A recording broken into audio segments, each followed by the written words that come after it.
아멘. 할렐루야. 오늘도 어김없이 하나님께 예배드림을 사모하며 주의 전으로 나오신 우리 모든 광림의 권속들과 또 영상으로 함께 예배드리시는 모든 성도님들에게 하나님의 크신 은혜와 평강이 넘쳐나게 되시기를 먼저 주의 이름으로 간절히 축원합니다. 오늘은 베드로전서 4장의 말씀을 통하여서 마지막이 가까이 왔으니라는 제목으로 말씀을 전하겠습니다. 먼저 오늘 본문을 세 단락으로 나누어 볼 수 있습니다. 첫 번째 단락 1절에서 6절까지의 말씀으로 죄에 대해 죽고 하나님의 뜻에 따라 사는 그러한 삶에 관한 내용입니다. 그리고 두 번째 단락은 7절에서 11절까지의 말씀으로 종말의 때를 준비하는 신앙 그리고 공동체적 삶에 관한 내용입니다. 그리고 마지막 단락은 12절에서 19절까지의 말씀으로 고난을 영광으로 믿음의 태도에 관한 내용입니다. 오늘은 특별히 두 번째 단락의 내용인 이 마지막 때를 준비하는 신앙인의 모습에 대해 함께 말씀을 나누려고 합니다. 오늘 우리가 읽은 이 본문 7절 말씀에서 가장 먼저 눈에 들어오는 단어가 있다면 바로 마지막이라는 단어입니다. 이 마지막이라는 말을 듣게 되면 우리는 비장한 마음을 갖게 됩니다. 아마도 이 베드로도 오늘 이 성도들에게 말씀을 전할 때에 비장한 마음으로 오늘 말씀을 전했을 것이라 생각이 됩니다. 사실 우리는 살아가면서 시작이 반이다 라는 이러한 말처럼 시작이 중요하다는 말을 참 많이 들어왔습니다. 시작하지 않으면 아무 일도 일어나지 않기 때문에 맞는 말입니다. 하지만 아무리 시작했어도 이 마지막이 좋지 못하면 실패입니다. 그래서 이 마지막을 준비하고 또 마지막까지 견뎌내는 것이야말로 우리의 신앙에 있어서 참 중요한 일이라고 할 수 있습니다. 이 애플의 전성기를 이끌었던 스티브 잡스를 다 아실 겁니다.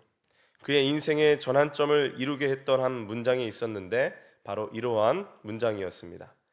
하루하루를 인생의 마지막 날처럼 산다면 언젠가는 바른 길에 서 있을 것이다.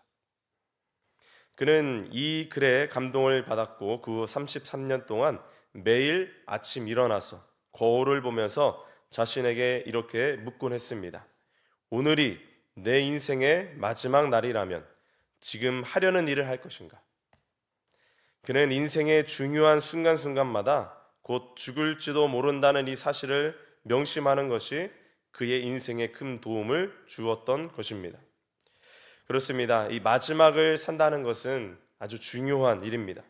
그래서 오늘 성경은 우리 그리스도인들에게 이 마지막을 살라고 권면하고 있는 것입니다. 베드로에게 있어 초대교인들이 가지고 있는 신앙의 문제는 이러한 마지막을 의식하지 못하고 살았던 것이었습니다. 그들이 진리를 모르거나 또 해야 할 일을 몰랐던 것도 아닙니다. 다만 그 모든 것을 행할 날들이 충분하다고 생각했기에 꼭 필요한 일들을 뒤로 미루어 놓았기에 오늘 베드로는 이러한 오늘의 권면을 전하고 있는 것입니다. 그래서 오늘 베드로는 만물의 마지막에 어떻게 살아야 할지를 교훈하면서 우리 믿는 자들을 하나님의 은혜를 맡은 선한 청직이라고 부릅니다. 죄송합니다. 여기서 청직이라는 이 단어는 헬라어로 오이코노모스입니다. 이 말은 두 단어가 합성된 것인데 하나는 집을 의미하는 오이코스이고 또 하나는 관리를 뜻하는 노모스입니다. 그래서 이 두 단어를 합치면 집 관리입니다. 즉 청직이라는 이 말은 집안의 모든 일을 맡아 관리하는 사람, 자신의 것을 관리하는 것이 아닌 주인의 것을 대신 맡아 관리하는 사람이라는 뜻입니다. 그래서 청지기는 주인의 것을 위임받아 고용된 사람이기에 마음대로 해도 안 되고 또 주인의 소유를 허비해서도 안 되는 것입니다. 다만 주인의 소유를 주인이 원하는 대로 효과적으로 관리하여서 주인에게 최대의 만족, 최대의 이익을 가져다 주어야만 합니다. 주인이 성실하게 일했는지 평가하는 날에 그 마지막 날이 반드시 오기 때문입니다. 그래서 우리 기독교인들은 이 세상에 살아가면서 하나님께서 맡겨주신 것들을 관리하고 일을 행하는 청지기의 삶이라고 볼 수 있습니다. 이제 마지막을 살아가야 할 이 청지기의 삶을 살아가야 하는 우리는 어떠한 신앙의 모습으로 살아가야 우리 주님 보시기에 합당한 청지기인지 함께 말씀을 나누면서 몇 가지 영적인 교훈과 은혜들 그리고 기도 제목을 얻고자 합니다. 첫째로 정신을 차리고 근신하여 기도해야 합니다. 오늘 본문 7절 말씀입니다. 만물의 마지막이 가까이 왔으니 그러므로 너희는 정신을 차리고 근신하여 기도하라. 베드로는 7절에서 마지막을 준비하는 태도와 삶에 대하여서 권면하고 있습니다. 바로 기도하라는 것인데 기도할 수 있도록 갖추어야 할 조건이 두 가지가 있다고 말합니다. 하나는 정신을 차리고이고 또 하나는 근신하여입니다. 베드로는 왜 이렇게 기도하라고 말씀하고 있는 것일까요? 마지막 때가 되면 우리를 유혹하는 것들이 있기 때문입니다. 깨끗한 마음으로 자기 자신의 마음을 통제하지 못하면 우리를 유혹하는 것들에 넘어질 수 있기 때문입니다. 당시 초대교회에서 사도들이 가장 힘들어했던 문제는 신앙의 정도를 걷지 않고 유사한 형태로 변해가는 것들 때문이었습니다. 예수님을 따르겠다고 찾아온 사람들이 예수를 따르면서도 부수적으로 얻을 수 있는 그 무엇인가의 마음을 빼앗겨 갔습니다. 이후 중세교회의 모습을 보아도 그 모습은 여전했습니다. 세상의 욕심을 다 버리고 수도원에 찾아와 수도사가 된 사람들은 서로가 수도원 원장이 되려고 싸움을 벌이는 일들이 많이 벌어졌습니다. 십자가를 지고 사명을 감당하겠다던 사람들이 사명을 감당하며 찾아온 칭찬들, 명예들, 그리고 그로 인해 그 자리에서 욕심을 부리기 시작한 것입니다. 이것은 오늘날도 마찬가지입니다. 오늘날 교회 곳곳에서 일어나는 가슴 아픈 현실들을 살펴보면 대개가 이러한 비슷한 일들 때문입니다. 예나 지금이나 언제나 이렇게 성경을 연구하고 언제나 기도했는데 왜 이러한 일들이 끊이지 않는 것일까요? 그 이유는 늘 열심은 있었지만 문제는 깨끗하지 못한 마음으로 기도했기 때문입니다. 많은 성도들은 이 7절 말씀을 보면서 기도하라에만 집중을 합니다. 그래서 진짜 기도합니다. 그런데 기도하라에서 더 중요한 것은 그 앞에 있는 문장들입니다. 정신을 차리고 근신하여. 즉 그냥 기도하는 것이 아니라 정신을 차리고 근신하여 기도해야 한다는 것입니다. 만약 정신을 차리지 않고 깨끗하지 못한 마음으로 우리가 기도하게 된다면 어떠한 기도가 되겠습니까? 때로는 상대방을 미워하고 공격하는 그러한 저주의 기도가 나올 수도 있고 내 사리 사욕만을 채우려는 이기적인 기도가 나올 수도 있습니다. 그렇기 때문에 정신을 차리고 근신하여서 기도하라는 것입니다.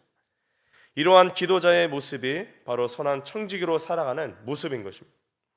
그러면 우리는 어떻게 정신을 차리고 근신하여 기도할 수 있을까요? 바로 자기 성찰이 늘 필요합니다. 우리가 늘 자기 성찰을 해야 한다는 겁니다.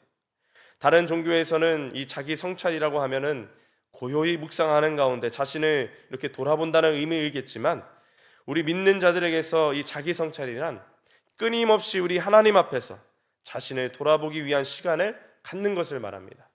하나님 앞에서 하나님께서 우리들에게 처음 은혜를 주시고 또 죄에서부터 또 자유하게 하시고 우리를 사명자로 부르셨던 그때를 기억하는 것, 이것이 바로 우리 그리스도인들의 믿는 자들의 자기 성찰입니다.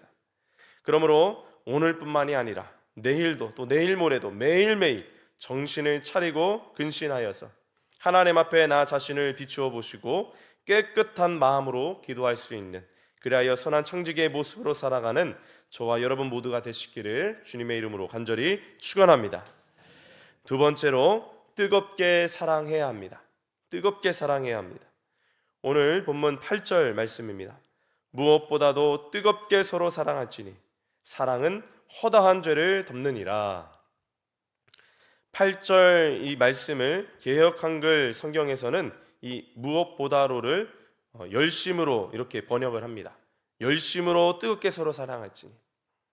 그리고 변증가인 우리 영국의 C.S. 루이스는 사랑에 관해서 이렇게 말했습니다. 불같은 감정이 사그라진 뒤에도 상대방에게 변함없이 헌신하는 것. 변함없이 헌신하는 것. 또 영어 성경 NIV 번역본에서는 이 무엇보다로를 deeply라고 번역을 하는데 이것은 깊이라는 뜻입니다. 깊이 뜨겁게 서로 사랑하지니. 즉 각 성경 번역본마다 또 신학자들마다 사랑 앞에 붙이는 그 번역은 다 다르지만 그 뜻은 일맥상통합니다. 무엇보다도 사랑하고 또 열심히 사랑하고 변함없이 사랑하고 깊이 사랑하는 것. 즉 마지막 때를 살아가는 우리 그리스도인들은 반드시 사랑해야 하는 존재라는 것입니다. 그리고 그 사랑하는 일이 우리 믿는 자들, 선한 청지기들의 사명인 것입니다. 그런데 우리가 이렇게 사랑해야 하는 이유가 도대체 무엇 때문이겠습니까? 바로 허다한 죄를 다 덮을 수 있기 때문입니다. 우리 잠언서 10장 12절 말씀에서 솔로몬은 사랑과 미움을 대조하면서 서로 미워하는 감정을 가지고서 상대를 대하면은 다툼밖에 일어나지 않는다고 말하고 있습니다. 그러나 그 마음에 사랑을 간직한 사람은 상대방의 허물을 덮어주고 용서해 줄 수 있다고 말하고 있습니다. 그렇습니다. 사랑은 허다한 죄를 덮을 수가 있습니다. 그런데 우리가 여기서 주의해야 할 것은 절대로 죄를 무시한다거나 또 가벼이 여긴다는 그러한 말은 아닙니다. 죄를 모른 척한다는 것도 아닙니다. 사랑으로 죄를 덮어서 그 죄가 활동하지 못하도록 한다는 뜻입니다. 마치 흰 눈이 계속 내려서 온 세상을 하얗게 만들듯이 계속해서 우리가 사랑을 베풀면 죄가 사랑으로 덮여져서 보이지 않게 되고 사랑만이 보이게 된다는 뜻입니다. 그래서 죄인인 우리에게는 그럼에도 불구하고 이 사랑이 필요한 것입니다. 우리 전라남도 어느 선마을 학교에 한 선생님이 부임해서 이제 한 학교에 가게 됐습니다. 이제 섬이다 보니까 아이들은 매우 거칠었고 또 하는 말마다 다 욕을 하는 것입니다. 그래서 선생님은 이 아이들이 욕을 좀 안 하게 만들려고 숙제를 내줍니다. 그래서 딱지를 10장씩 나누어 주면서 만약 욕을 하면 그 딱지를 서로 빼앗아라는 겁니다. 그래서 욕을 안 한 아이, 남의 딱지를 많이 뺏은 아이에게는 이렇게 상을 주고 욕해서 딱지를 다 빼앗긴 아이에게는 벌을 주겠다고 했습니다. 그리고 한 달 뒤에 검사를 했습니다. 학생 중에는 선생님을 매우 좋아하는 한 아이가 있었습니다. 선생님이 너무 좋아서 이 선생님 말씀대로 하고 싶었습니다. 그런데 욕을 갑자기 끊기가 너무나 어려웠습니다. 욕이 나올 때마다 입을 이렇게 틀어막기도 했지만 자기도 모르게 말만 하면 다 욕이 된 것입니다. 그래서 결국 이 아이는 딱지 10장을 다른 친구들에게 다 빼앗겼다고 합니다. 한 달 뒤 선생님이 이제 욕 안 하기 숙제 검사를 하는데 선생님을 좋아하던 그 아이에게는 딱지가 한 장도 없었습니다. 그래서 결국 교무실로 불러가게 됐고 회초리 10대를 맞기로 했습니다. 선생님이 얼마나 세게 때리셨는지 세 대 맞으니 너무 아파서 더 맞으면 죽겠다 싶어 뒤돌아서서 선생님을 보게 됐는데 선생님의 얼굴을 보니까 눈물 범벅이었던 것입니다. 그리고 선생님이 이렇게 말씀하셨습니다. 내가 너는 믿었는데. 그 선생님의 모습에 충격을 받고 당황했던 이 아이는 다시 돌아서서 마저 7대를 다 맞았는데 그때는 하나도 안 아팠다고 합니다. 그리고 그 아이는 10대를 다 맞고 교실로 돌아가 책상에 엎드려서 펑펑 울었습니다. 그리고 그 아이는 이렇게 결심했습니다. 나도 커서 저 선생님처럼 돼야지. 학생이 욕한 것 때문에 너무나 괴로워하시면서 우시는 그 선생님의 그 얼굴이 이 아이를 완전히 바꾸어 놓았던 것입니다. 그리고 그 섬마을 아이는 바로 크리스천 치유상담연구원의 원장이신 정태기 목사님입니다. 사랑하는 우리 성도 여러분, 자신이 욕한 것 때문에 우시는 그 선생님의 얼굴이 아이의 그 인생을 바꾸었다면 내 안에 오셔서 내가 죄를 지을 때마다 아파하시는 주님을 우리가 온전히 바라보게 된다면 어찌 우리가 삶이 변하지가 않겠습니까? 예수님은 우리를 위해 십자가에서 죽으신 분이십니다. 크신 사랑을 우리에게 베푸신 분이십니다. 우리의 허다한 죄들을 덮기 위하셔서. 그러므로 이러한 사랑의 힘, 이 사랑의 힘을 꼭 믿으시고 그 사랑의 능력을 경험하시는 오늘 한 날 되시기를 주님의 이름으로 간절히 축원합니다. 마지막 세 번째입니다. 선한 청지기 같이 봉사해야 합니다. 오늘 본문 9절과 10절 말씀입니다. 서로 대접하기를 원망 없이 하고 각각 은사를 받은 대로 하나님의 여러 가지 은혜를 맡은 선한 청지기 같이 서로 봉사하라. 사실 우리 인간의 본성은 자신을 포기하고 또 양보하기보다는 자신의 욕망을 채우려는 욕구가 더 강합니다. 그래서 예방적 차원에서 서로 대접하기를 원망 없이 하라 이렇게 말한 것입니다. 여기서 서로 대접하라는 이 말은 영어로 offer hospitality인데 이것은 이제 호의를 베풀라라는 뜻입니다. 종합해서 말하면 원망 없이 호의를 베풀라 이러한 뜻입니다. 원망 없이 호의를 베풀라. 그렇다면 원망 없이 호의를 베푸는 유일한 방법은 무엇이겠습니까? 바로 자신이 베푼 호의에 대하여서 바라는 것이 없어야 합니다. 원망은 늘 우리가 바라는 것이 채워지지 않을 때 찾아오는 찾아오는 현상이기 때문입니다. 그래서 베드로는 이 모든 현상을 극복할 수 있는 방법으로 10절 말씀을 전하고 있습니다. 10절 말씀입니다. 각각 은사를 받은 대로 하나님의 여러 가지 은혜를 맡은 선한 청지기 같이 서로 봉사하라. 봉사, 섬김에 대한 말씀입니다. 그런데 많은 사람들이 이러한 섬김을 또 오해하곤 합니다. 내가 하는 모든 일들을 다 제쳐두고 다 그만두고 저 먼 곳 아프리카 저 선교지에서 기아와 질병 퇴치를 위해 일하는 것, 이러한 원대한 일만을 진짜 섬김이라 생각한다는 것, 이것이 오해입니다. 그러나 아닙니다. 은사는 하나님께서 우리에게 주신 것을 자연스럽게 작은 일부터 시작하는 것입니다. 봉사와 섬김은 내가 할 수 있는 것으로서 하나님을 영광스럽게 만드는 것, 절대로 원대한 것이 아닙니다. 그런데 우리가 교회 생활을 할 때 가장 힘들게 하는 것 중에 하나가 비교의식입니다. 선행을 하는데도 또 우리가 봉사를 하는데도 섬기는데도 이러한 비교의식이 생겨나곤 합니다. 서로 잘해보자고 했는데 싸움이 나는 경우들을 보게 됩니다. 결국 여기서도 그 내면을 잘 들여다보면 교만이 앞서고 있기 때문에 이렇게 힘들어지고 비교하게 되기에 시험에 드는 것입니다. 그러므로 오늘 우리는 나에게 맡겨주신 일이 작든지 크든지 하나님께서 맡겨주신 일이라면 바라는 것 없이, 원망이 없이, 비교하는 것 없이, 교만하지 않고 겸손하게 이 청지기 의식을 가지고 끝까지 감당해야 하는 줄로 믿습니다. 그럴 때에 이제 결론적인 말씀, 11절 말씀, 이는 범사에 예수 그리스도로 말미암아 하나님이 영광을 받으시게 하려 함이니 그에게 영광과 권능이 세세에 무궁하도록 있느니라. 아멘. 마지막 때에 선한 청지기와 같은 삶으로서 하나님께만 영광을 올려드리는 저와 여러분 모두가 되시기를 주님의 이름으로 간절히 축원합니다. 함께 기도하겠습니다. 우리 인생의 참된 주인이 되시는 하나님 아버지, 이 시간 주님의 말씀을 듣게 하시고 또 그 말씀 앞에 우리가 아멘으로 화답하게 하시니 감사를 드립니다. 오늘 우리에게 주신 말씀 삶으로 꼭 살아내게 하시고 그 삶 가운데 선한 열매들을 맺어가는 거룩한 주의 백성들 다 되게 하여 주시옵소서.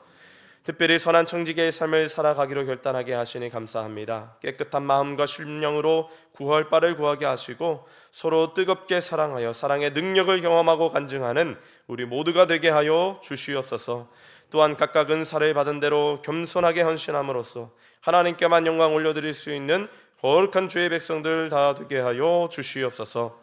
오늘 이 시간 주님 앞에 귀한 예물 성별하여 우리 하나님께 올려드린 손길들이 있습니다. 11조와 또 1,000번제와 또 다양한 감사의 제목들 가운데에 꼭 응답하여 주시고 이 예물이 사용되어지는 모든 곳곳마다 하나님의 뜻이 성취되게 하여 주시옵소서. 또한 정성껏 예물을 올려드리는 우리 모든 성도님들의 그 삶 가운데에 하나님의 기름 부으심의 역사가 충만케 하여 주시옵소서. 이 모든 말씀 살아서 역사하시는 우리 주 예수 그리스도의 이름으로 간절히 기도하옵나이다. 아멘.